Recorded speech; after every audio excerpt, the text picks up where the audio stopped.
Hello, my name's Paul Dodgshon. I'm a business broker with Business Partnership. Welcome to Small Biz Experts. Today I'm just going to talk about the top 5 things to consider when preparing your business for sale. The first thing is to understand what you need. Most business owners, when they ring us up, actually are asking us for a business valuation, which is an important figure to try and get some idea of what your business could fetch, but it is actually not the figure you most need to understand. What you need to get your head around is how much you need to do the next thing that you're going to do in life. So if you're retiring, it's how much you need to top up your pension pot by. If you're going on to do your next venture, what startup capital do you need? Now, if that figure is less than the valuation or market expectation that we can set, then actually that's the time you can start thinking about selling your business. The difference between when you sell and when you actually leave your business is preparation. Most business owners don't actually give enough consideration to actually removing themselves from the business before they sell. And therefore, the buyer is concerned, can they fill that role after the sale, or do they need to retain the owner for 6, 12, 18 months after the sale to make sure that the value that they're buying in the business is maintained? Now, that could be the role in sales, it could be a technical role. The key thing from the vendor's point of view is, if the buyer is not clear that you're not needed in the business, they'll only pay you part of the consideration on completion. And the rest comes afterwards, after the buyer is satisfied that risk has been mitigated. Think of it this way, it's like selling your Ferrari, yeah? And saying to the buyer, tell you what, pay me half now and I'll give you the keys. You drive my pride and joy for 3 years, hopefully you'll put new tyres on it, you'll fill it up with oil and water, and you'll drive it carefully, and then you can tell me how much it's worth in 3 years. I don't think anybody would do that. But if you do not prepare your own exit from your business before you sell, that's what you're risking with the business.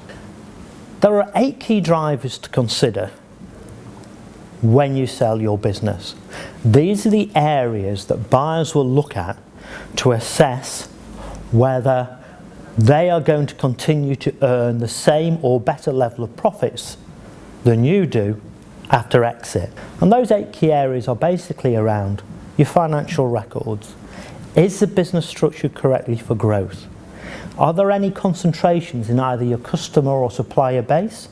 Or are there key dependencies, say, on a superstar salesman who has all the customer contacts? They will look at cash flows.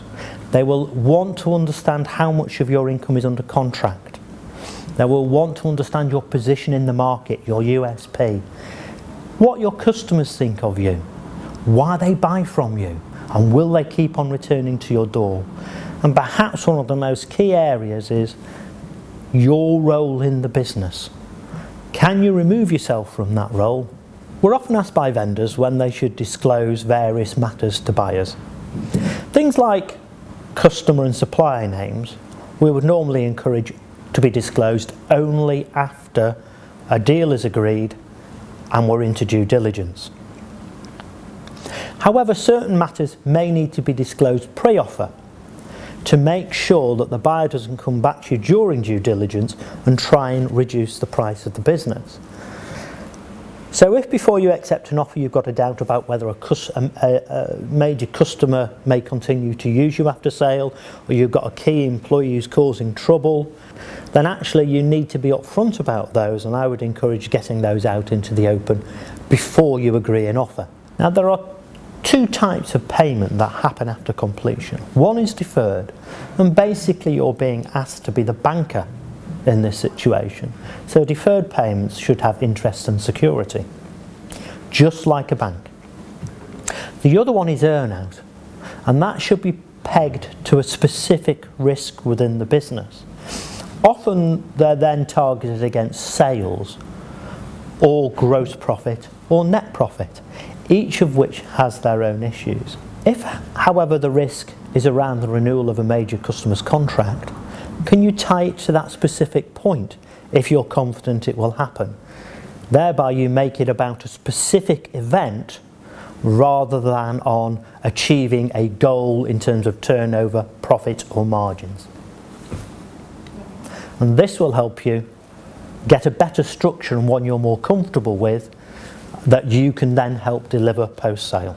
Make sure at all times that the deal goes back to the first point of understanding what you want and can it deliver that.